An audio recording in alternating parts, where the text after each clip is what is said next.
can't tell you how excited I am to be involved in this, and it's for a number of reasons. The one is just that,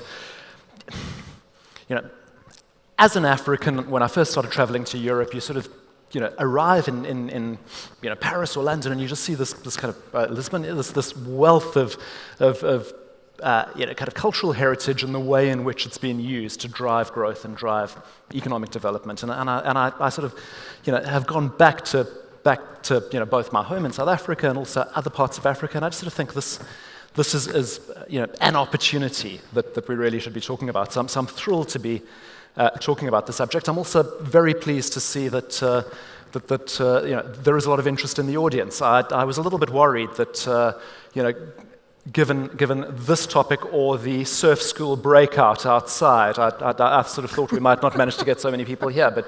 And I'm seeing some. Nobody told you about the surf school.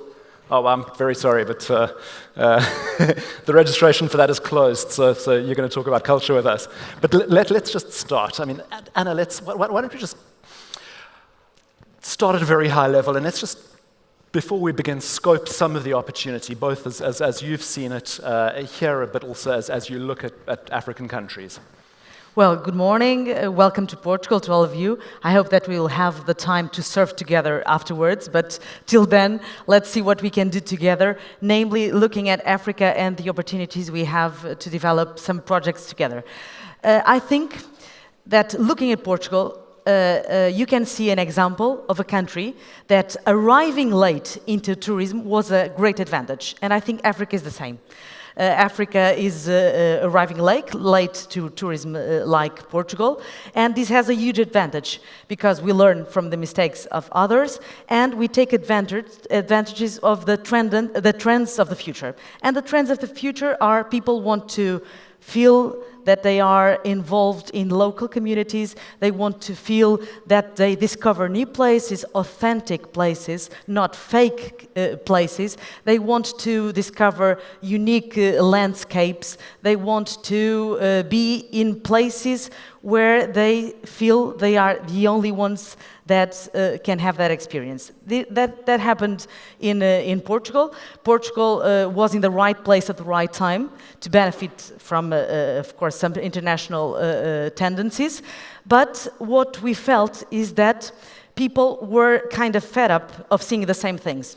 And so they wanted to discover new things, and Portugal was in the right place for this, of course, with huge investment from the private and the public sector, with new hospitality facilities, new experiences around heritage, new experiences about natural landscapes. And this put us in a place that made us grow in 3 years 45% in terms of revenue. Results, huge creation of employment.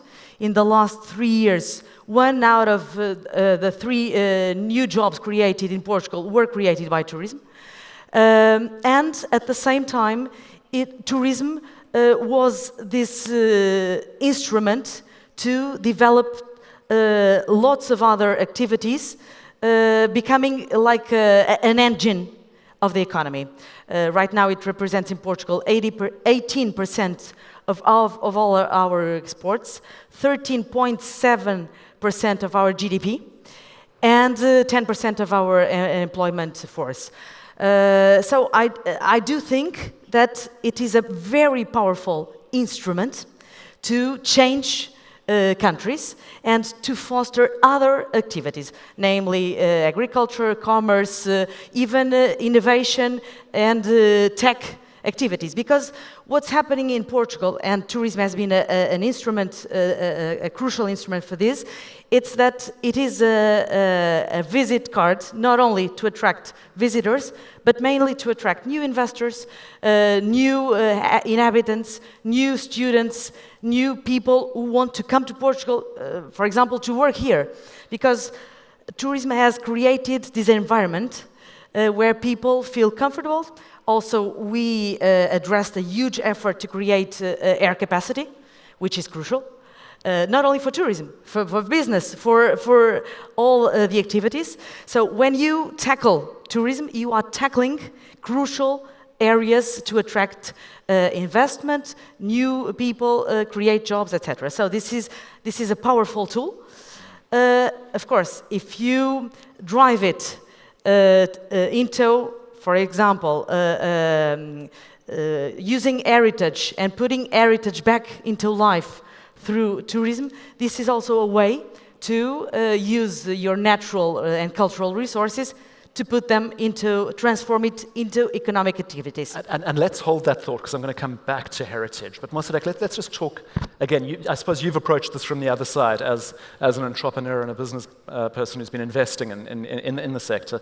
I mean, again, the sort of view from 30,000 feet, just about scoping the opportunity and where you see the situation now.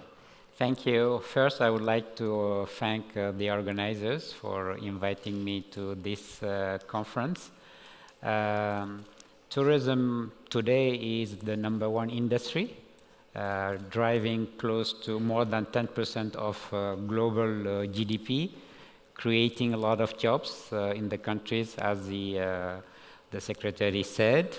And Africa is just coming. We attract barely 70 million tourists a year. I think that's less than what is going to France, which is 80 million, and Spain 70 million. So we have a big industry which can create a lot of jobs on the continent, and we do know that today the #1 problem for the African continent is to create enough jobs to keep the youth on the continent. Unfortunately, we see what's going on in Libya 2 days ago, where immigrants were killed, and also 80 immigrants died in the Mediterranean Sea. So all these immigrants, they leave the continent because of lack of jobs on the continent.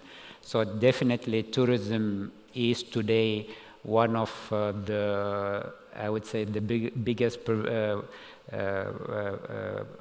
biggest industry where we can create a lot of jobs. We as entrepreneurs, as Alai Hotels Group, we started 25 years ago in Mali.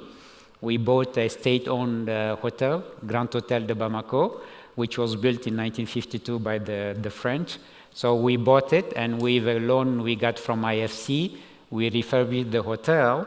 And we then built a second hotel, and then we went to Burkina Faso, Guinea-Bissau, where we bought a hotel in Guinea-Bissau, which used to be the Portuguese camp for the officers, Hotel 24 September. Today we have 10 hotels in 6 West African countries, and we are building 4 more hotels in Senegal, Guinea-Conakry, Niger, and Cameroon. So definitely there is a huge opportunity on the tourism sector. We are in the business segment. We cater mainly for business travelers, but also leisure is big. Some countries like Morocco, Kenya, South Africa are really investing on the heritage, as you said. A city like Marrakesh is attracting a lot of tourists because Marrakesh developed a strategy on heritage. And therefore, it's a city which is attracting a lot of tourists. So definitely, with 70 million tourists coming to Africa, we really can create a lot of jobs, a lot more jobs. But that, we need investment. I saw that some DFIs are here. The European Investment Bank is here. This is what we need. We need a lot of investment. We need FDI. We need African investment. We need to invest on also skills. Our group, we had to start a school in Bamako, a hospitality school, because unfortunately the governments in West Africa did not invest in skill development. So we, with our own financial means, we are investing in a hospitality school. So we need investment. We need investment in skills. We need, as she said, we need air capacity. We have a new treaty in Africa now, which opens up the sky. So we have to implement that treaty now so that we can open the sky. For me, as a traveler, sometimes it's easier and cheaper to fly from, let's say, Abidjan to Lisbon with TAP Portugal than to fly from Abidjan to Dakar. It costs more to fly Abidjan-Dakar than to fly Abidjan-Lisbon. So these are the things we need to fix if we want to attract more tourists on the continent, if we want to develop our capacity and put forward our heritage, our culture. Also the visa policy, which is also a strain for tourism. As an African, there are many countries on the continent where I need a visa as a Malian. So we really need to have a visa-free Africa, at least for Africans and also for international travelers, if we want to really...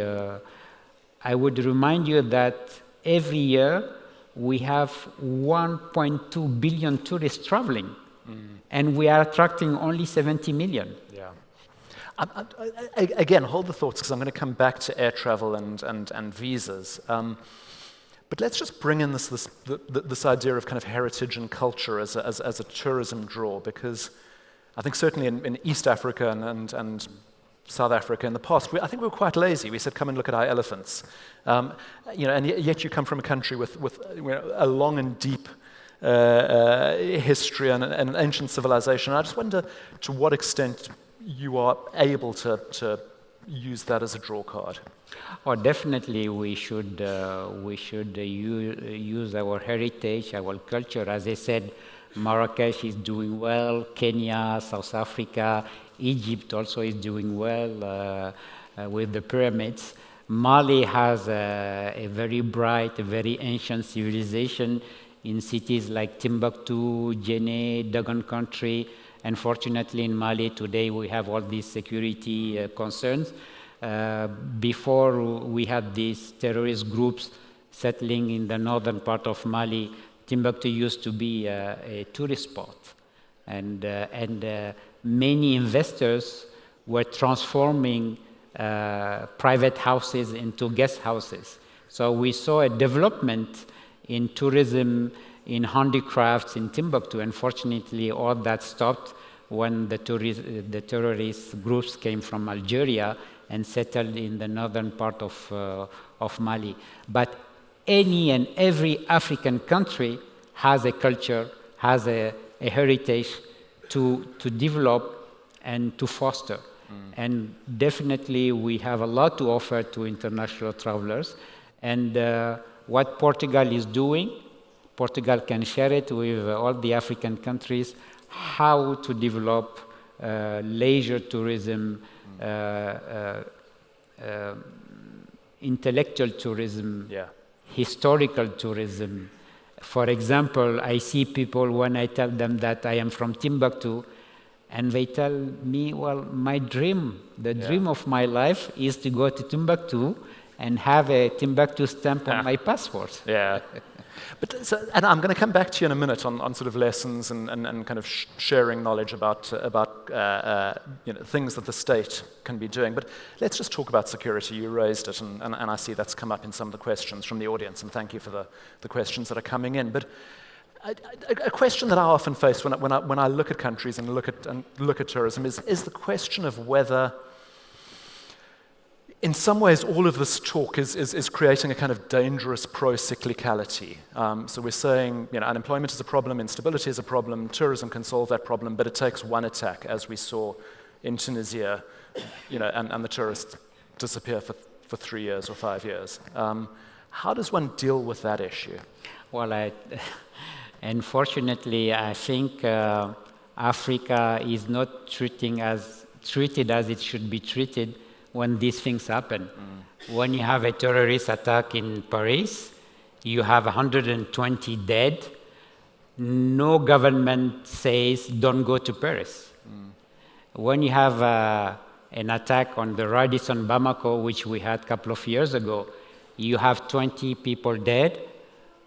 Almost all the world governments say, don't go to Bamako, don't go to Mali.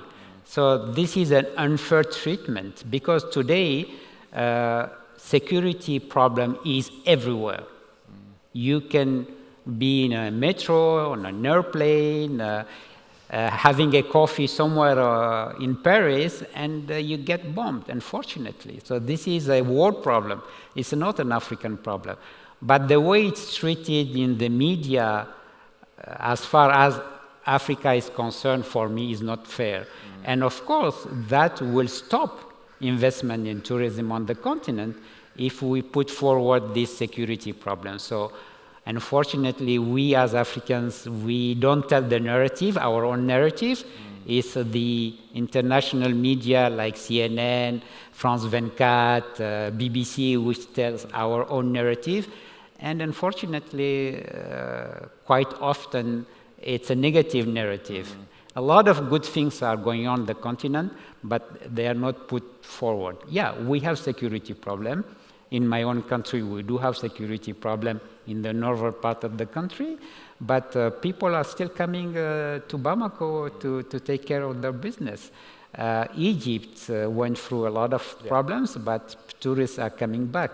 But it takes time. So for me, as an African, as an investor who invested close to $200 million in hospitality infrastructure, I think we should change the glasses, the way we see these problems on the African continent. And we as Africans also should maybe, I don't know how, but we should also maybe take control of our own narrative and tell the good stories which are going on the continent.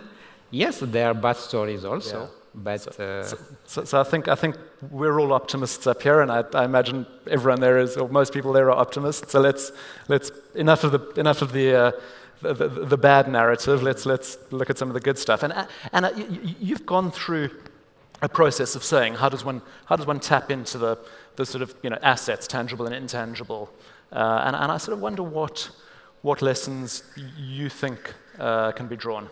Well, one of the things we've been doing is to create a good environment for investors to come to Portugal through instruments to find loans, etc., to attract investors, to make it easier to invest in Portugal, but also at the same time to create a good environment to invest in heritage.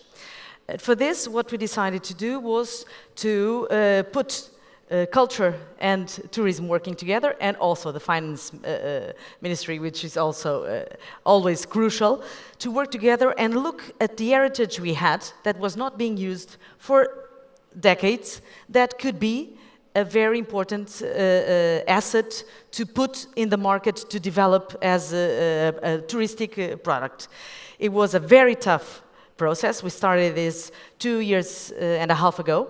It was very tough. First, a mentality problem. We had to change and focus mentalities to create this program where we identified 33 public monuments, heritage monuments, and we decided, well, let's ask the private sector to develop projects here.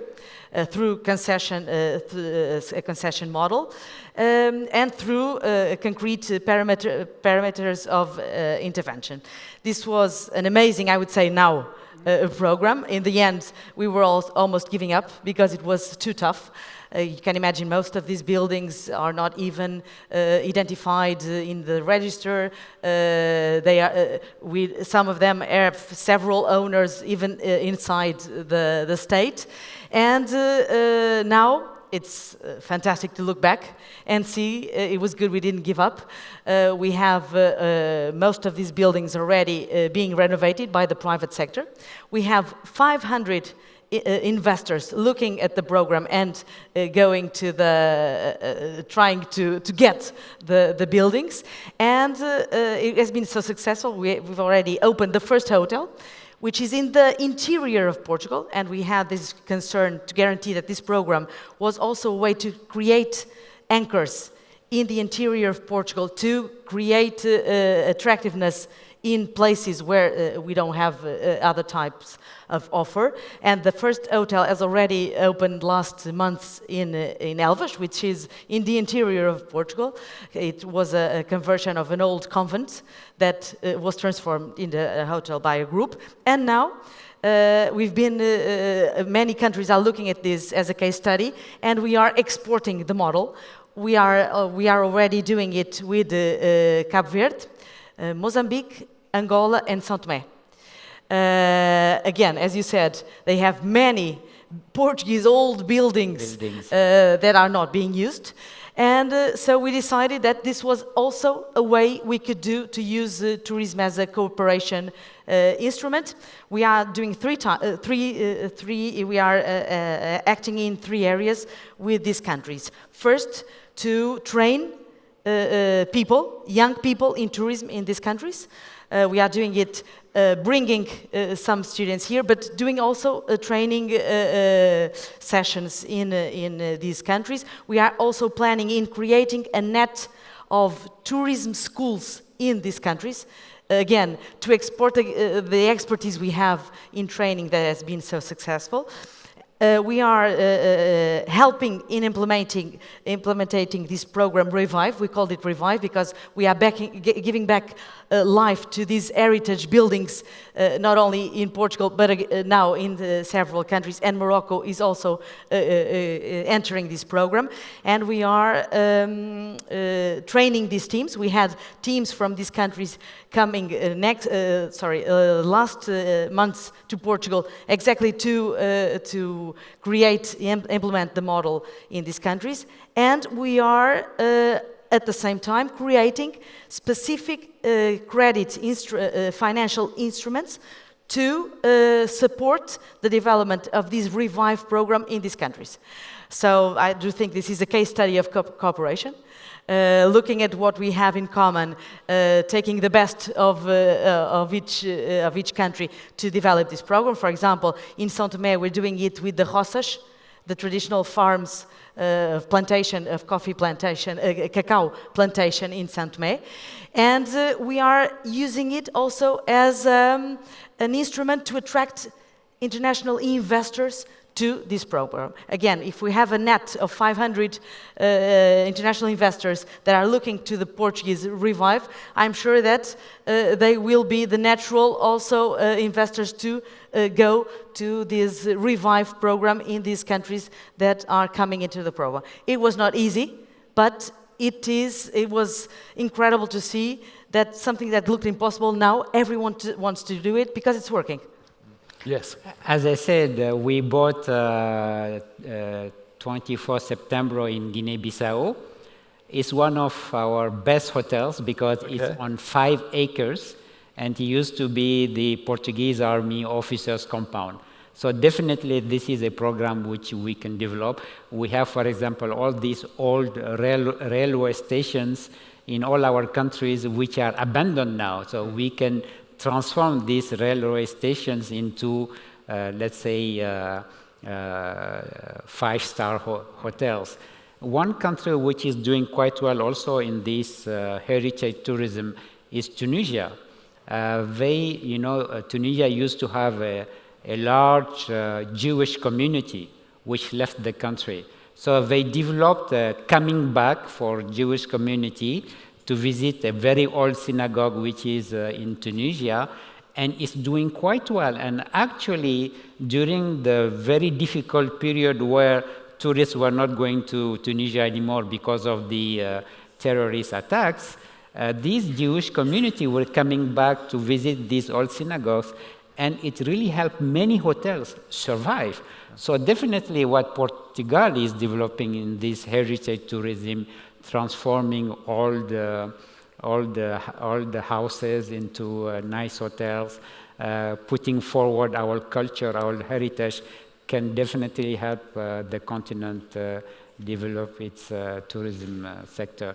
And one last thing, definitely we see a lot of investment going into infrastructure. PE firms are investing a lot.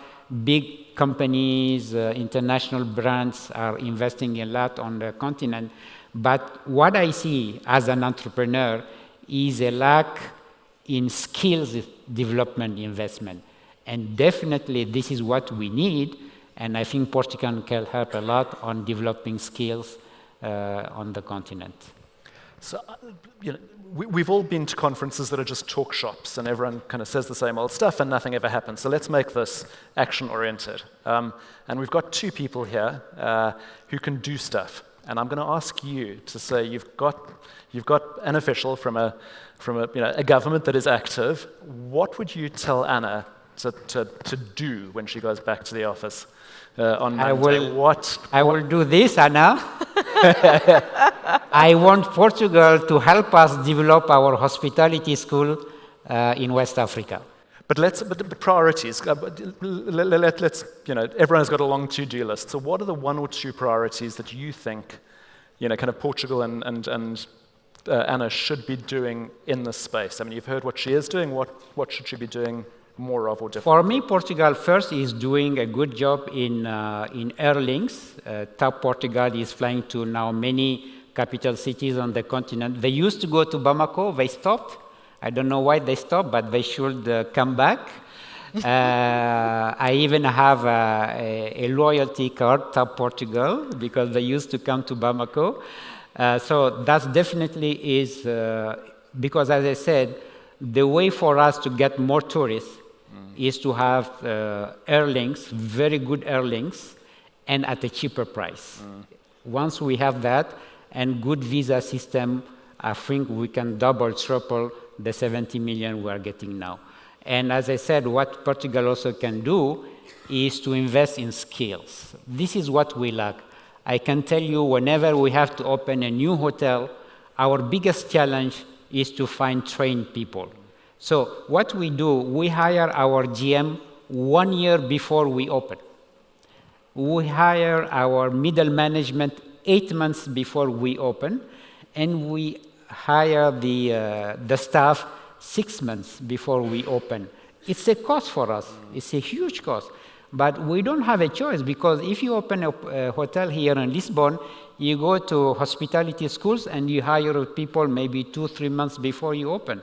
In Africa, you have to do it 1 year before, because you have to train them. Yeah. So definitely, we need to invest a lot in skills development, because capital is coming, but skills, it takes time to develop skills. Yeah. Okay. And Anna, you've now got some things on your to-do list.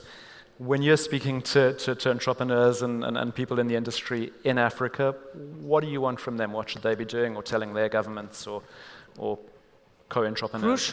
Crucial, I agree, air connections. Just to give you an example, in the last 3 years in Portugal, we got 500, and I'm always counting, 584 new routes and air operations, and this made a difference.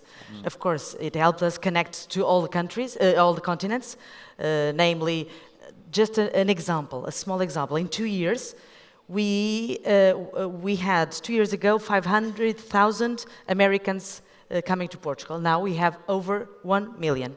2 years, and the success, air connection. Of course, then at the same time, promotion, etc. But air connection, visa issues, crucial. Again, what we've been doing is simplifying also the visa procedures, namely from non-EU citizens. As you know, we have going on agreements that is being negotiating in terms of the Portuguese-speaking countries in terms of visa, which will be also crucial for all of us. From you, I would ask, please, trust in our Revive and invest in this project. I do think it is a winning project. And my compromise, and we are doing this, is the development of a net of schools, of tourism schools in the African countries. We are starting it. We've started with some concrete actions.